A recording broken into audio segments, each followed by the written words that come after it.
Hello friends, जैसा कि हम लोग देख पा रहे हैं कि एफओबी का गडर लॉन्चिंग होने वाला है, जो कि 12 मीटर वाइड एफओबी है। तो इस वीडियो में हम लोग सीखेंगे कि स्टील गडर के स्प्लाइस जॉइंट पर हाई स्ट्रेंथ बोल्ट की चेकिंग और टाइटनिंग कैसे करते हैं, और to analyse alignment of bolts, torque and spacing के साथ कैम्बर चेक यानी कि करेंगे कैम्बर सो को दैट आवर स्ट्रक्चर इसके इंज्योर हिसाब से प्रॉपर ये स्लोप स्टेबिलिटी और विथ एक प्रॉपर एंगल मैच सेफ्टी। करने का, लेकिन तो ये तो आइए जो हम लोग गैप स्टार्ट करते हैं। एक होल जो होल में सर 1.5 mm का प्ले है, हाँ, उस प्ले को यूज प्ले करें को यूज करेंगे सर। और उसकी वजह से कैम्बर को जितना अप डाउन कर सकते हैं एडजस्ट कैम्बर करें। तो इसमें सर जैसे ये ऑलरेडी प्रोफाइल बना हुआ है, तो प्रोफाइल ज़्यादा की हमको वजह से पता तो नहीं। जो मैक्सिमम कैम्बर आना है वो या वो जो आएगा मिनिमम ही आना है, तो मतलब अगर मेजर फेलियर या कुछ ये हो गया जी सर, तो उसको आप इससे टॉर्किंग से आप मैनेज नहीं कर सकते। टॉर्किंग तो जो एक बार सर जो फिक्स हो गया, जो पोजीशन पे आ गया, हाँ, क्योंकि ऊपर भी ये प्लेट्स टच हो रहा है, नीचे भी टच हो रहा है, वेब में भी टच हो रहा है, उसमें कुछ ज़्यादा होगा नहीं सर कुछ। एक बार जो आ गया संबल में, दोनों पॉइंट जो बेरिंग पॉइंट है बीच वाला, लास्ट से 3800 छोड़ दी, वहाँ से एक बार कैमर देखेंगे सर, जो कैमर आएगा उसी में फिक्स होगा सर। टॉर्किंग ये दोनों 2-3 स्टेज में करने का कुछ खास सिग्निफिकेंस समझ में नहीं आया। वो क्या होता है सर, जैसे मैनुअल के बाद जो है टाइटिंग में जो अपना एग्जैक्ट पोजीशन होता है उस पर वो बोल्ट जो है गडर को रिजिड कर देता है। हाँ ठीक है। एकदम जो फाइनल जो फैब्रिकेशन के समय हुआ उस पे आ जाएगा वो, उसमें फिर कुछ नहीं कर सकते हैं। अगर करेंगे भी बोल्ट, फिर आपको सारा डी टॉर्किंग करना पड़ेगा, फिर करेंगे, फिर टॉर्किंग करेंगे तो उसी पोजीशन ना जब डी टॉर्किंग कर दिए तो बोल्ट तो बेकार हो गया। हाँ, बाद में खोलूंगा। इसीलिए सर क्या है कि पहले जैसे 200 है मेरा कैम्बर, तो प्लस 10 mm हम इसको लेके चलेंगे। ठीक है, 10 mm लेके चले सर, उसके बाद हम बोल्ट टाइटिंग किए तो जाके 200 पे एग्जैक्ट पोजीशन पे अपना आ गया। लेकिन जैसे कि अपना वाटर लेवल से करके ये जो भी कैम्बर है ये 200 पे लेकर के चले, ये क्या सोचने से ये हो जाएगा? जैसे ये तो प्लेट जो नीचे में ये जो गैप है जी सर, और ये ऊपर में गैप है, ठीक, तो अगर इसका लेवल हमको सेम ही रखना है, सेम लेवल पे, तो ये जैसे भी आप इसको अप या डाउन करने की कोशिश करेंगे तो नीचे वाला या तो चिपक जाएगा, ऊपर वाला गैप बढ़ेगा, बस उतना कहीं ये होगा। कुछ वो तो यहीं से प्रोफाइल है सर, पीछे देखेंगे सर, गडर प्रोफाइल जो बना हुआ है, मेन कैम्बर तो वहाँ से आ गया, मेन कैम्बर सर वहाँ से यहाँ तक आ गया। मेन कैम्बर हमको यहीं पे देखना है, यहाँ देखेंगे सर, उधर 3800 से यहाँ पे देखेंगे। 13 मीटर वाले में ऑटोमेटिक तो फ्लैट है सर, उसमें कैमरा वही रहेगा, सेम रहेगा कैमरा। तो फिर ये जो 10 mm जो आप बोल रहे हैं कि यहाँ पे इसको हम एडजस्ट करेंगे, वो कैसे एडजस्ट नहीं करेंगे सर, इसको जैसे जैक पे प्लस करके रखेंगे। जो वुडन पैकिंग दे रहे हैं नीचे से, जैसे 200 पे रखना है सर, तो उसको 210 पे रखेंगे। उसके बाद आगे का माल लगाएंगे सर, टाइट करने के उसके बाद आगे का माल लगाएंगे तो मतलब यहाँ क्या होगा सर, यहाँ से हाइट करेंगे इसको थोड़ा, इसे भी एग्जैक्ट ये अगर 200 पे है, इसको हम 10 mm प्लस करेंगे। ठीक है, प्लस करें तो सर ये थोड़ा सा अपना अप पोजिशन बना, उसके बाद हम इसको टाइटिंग करेंगे। टाइटिंग करके जब फ्री करेंगे, फिर एक बार फाइनल कैम्बर चेक करेंगे। मतलब कहने का मतलब है कि इसमें जो भी स्लैकनेस है आप उसको हल्का फुल्का यूज कर पाओगे, यही बात है ना। मेन तो जो है सो है सर। अभी इसके बाद जो भी स्लैकनेस है इस गैप की वजह से और ये बोल्ट का जो प्ले है उसकी वजह से, जो भी 5-10 mm का है यहाँ पे आप उठा करके रखोगे, उसकी वजह से हो सकता है कि इसका लेवल थोड़ा सा अप डाउन रहे और उसका जो भी रहे, और आप नॉर्मल फिक्सिंग कर लोगे और ये सब एडजस्ट हो जाने के बाद फाइनल जब टॉर्किंग करके टाइट कर दोगे तो जो जहाँ पे जिस लेवल में है वहीं पे वो फिट हो करके और पूरा ग्रिप पकड़ ले। एक बोल्ट दिखाना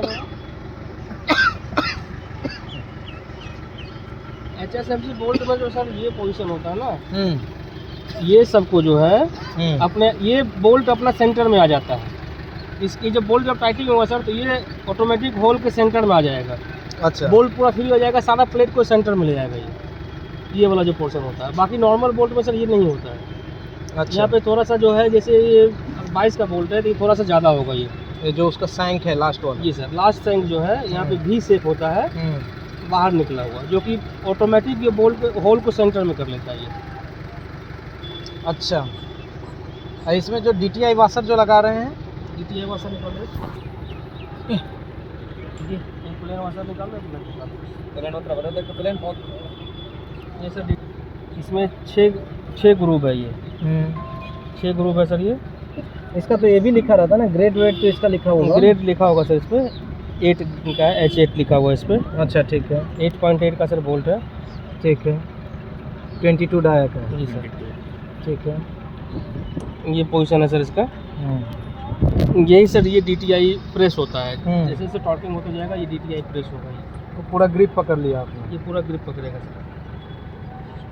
ये इंडिकेटर DTI मतलब सर डायरेक्ट टेंशन इंडिकेटर।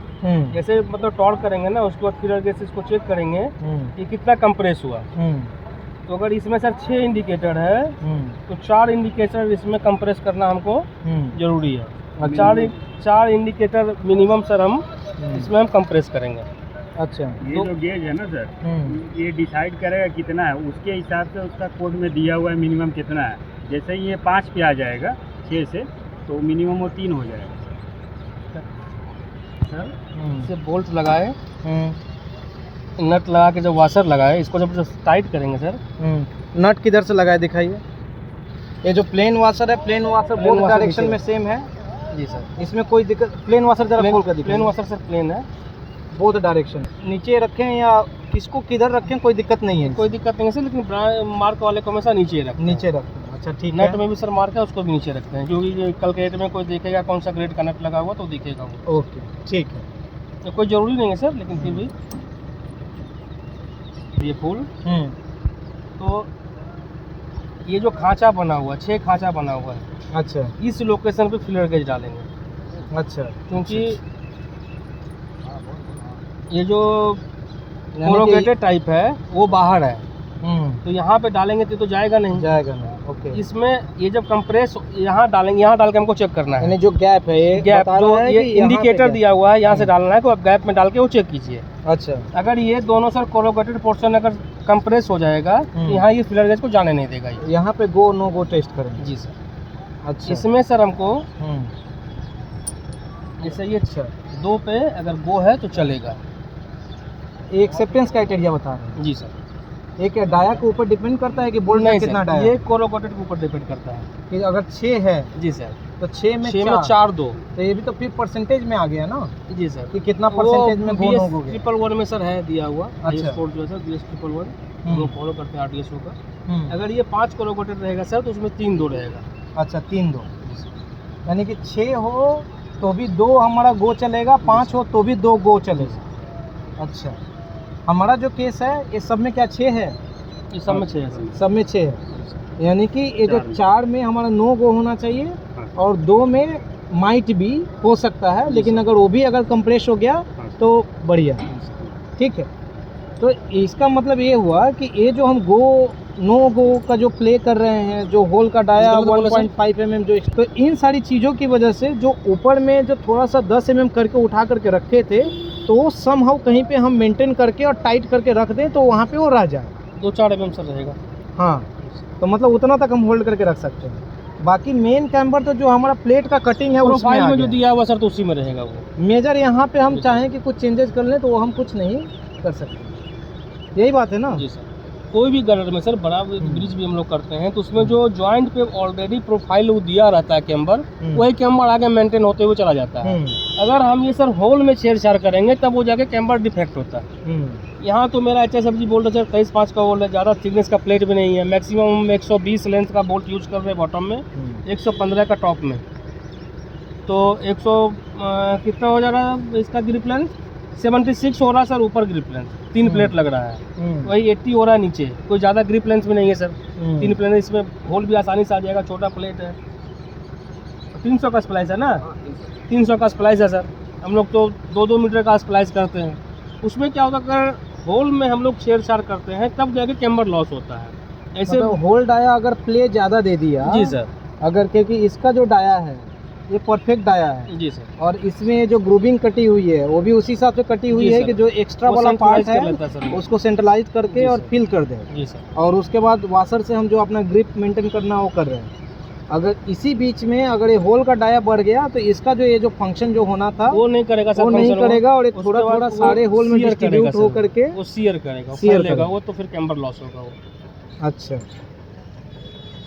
ठीक है तो ये हुआ हमारा पूरा प्रोसेस। तो पहले हम हर जगह पे मैनुअली इसको ये कर रहे हैं अलाइन कर रहे हैं। अलाइन करने के बाद में अपना लेबल देख लेंगे, कैम्बर देख लेते हैं। मैनुअल सर पहले असेंबल हम कर लेते हैं, उसके बाद अभी ये लोग थोड़ा गलती किया, हम उधर बिजी थे थोड़ा सा, ये 2-4 बोल्ट और सर खोल लेंगे, ये ड्रिप लगाएंगे, ये ड्रिप एक ड्रिप लाओ सर, अपना ये 23.5 का है, ठीक है, एग्जैक्ट है, ये बोल्ट मेरा 22 का है।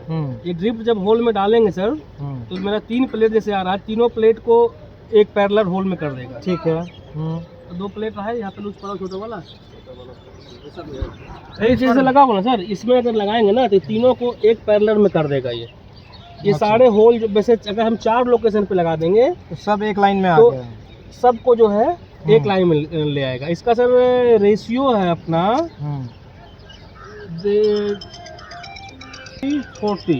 40% में सर 60-40 हम लोग बड़े बड़े मेजर ब्रिजेस में लगाते हैं।